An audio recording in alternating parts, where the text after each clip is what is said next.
So since I made this video of my yam harvest, a lot of people have come to my DM and have asked me, please, can you show us how to farm this yam? If I've not gotten messages, I have gotten more than 1,000 people asking me that they want to learn how to farm this yam.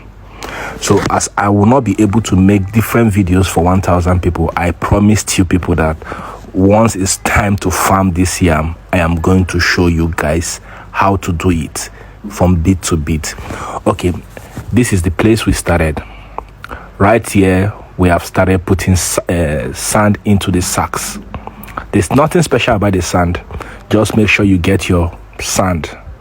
Like you can see, the sands.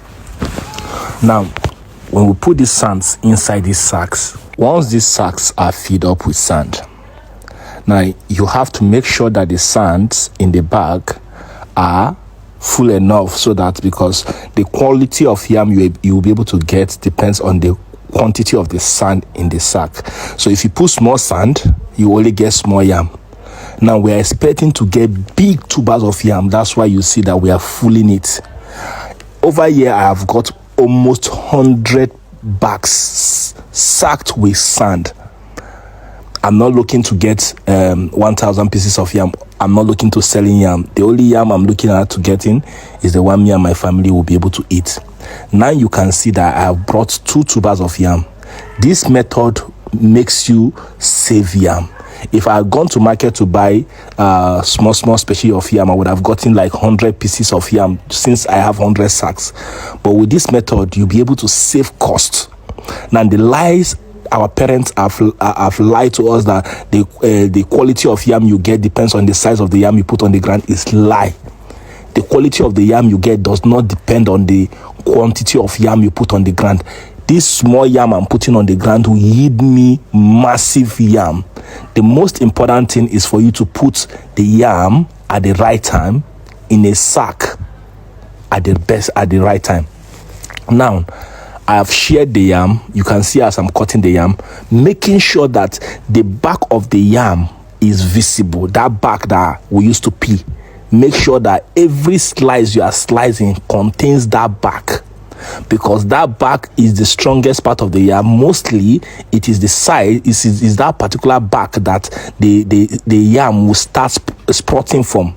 You understand, ba? So make sure that particular part is well secured.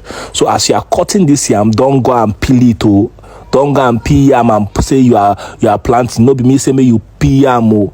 Tomorrow now you say, Daddy Oji, the yam I planted did not come out. It's because you went and peel yam as if you want to cook tuwo shinkafa. This is not yam that you are cooking. No. So as you are cutting it, make sure that the back, you can see that those backs are visible. Those backs are showing.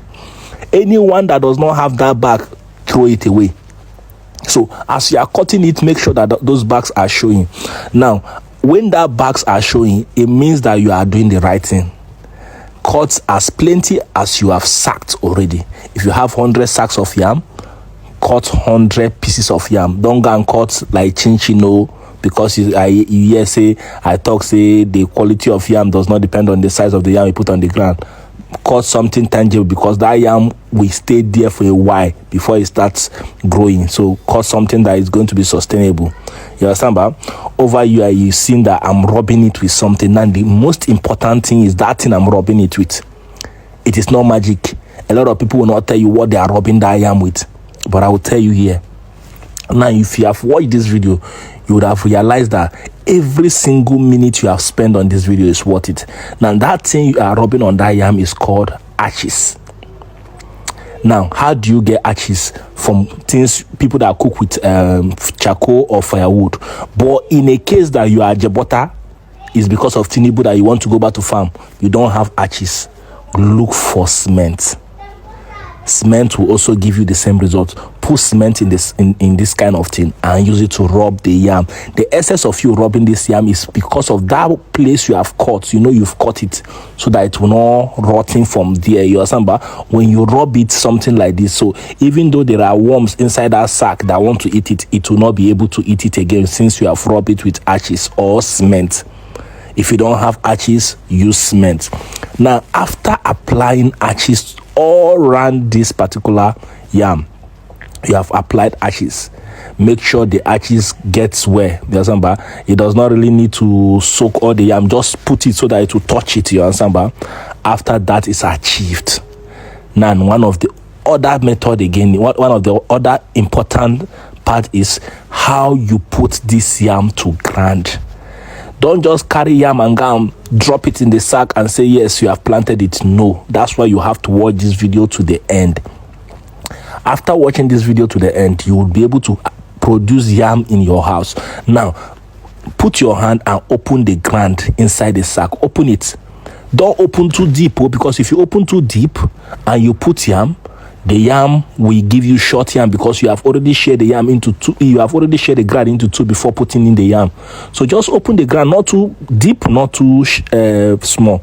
So now when you are putting the yam, you make sure that that place that has the cover, the head, the back, that place is showing up, because the sun that will hit that back, everything will rest on that particular place. So make sure that that place is showing up, so that, because once that place is showing up, that back will be able to hold the sun and everything that is going to hit in that sack. So therefore the yam will be safe. You understand, ba? So after this is done, you will be expecting to get good tubers of yam next year. That is assured. If you can get 50 bags and do this, you'll be able to get 50 bags of yam. Sometimes this yam can even produce up to 2 in a bag. So I think I have been able to do my part. It is not left for you to do your part. But remember, this method is not easy. If you be ajebota, total ajebota, you know, go fit carry that sack. The sack is heavy. On side, did not tell you.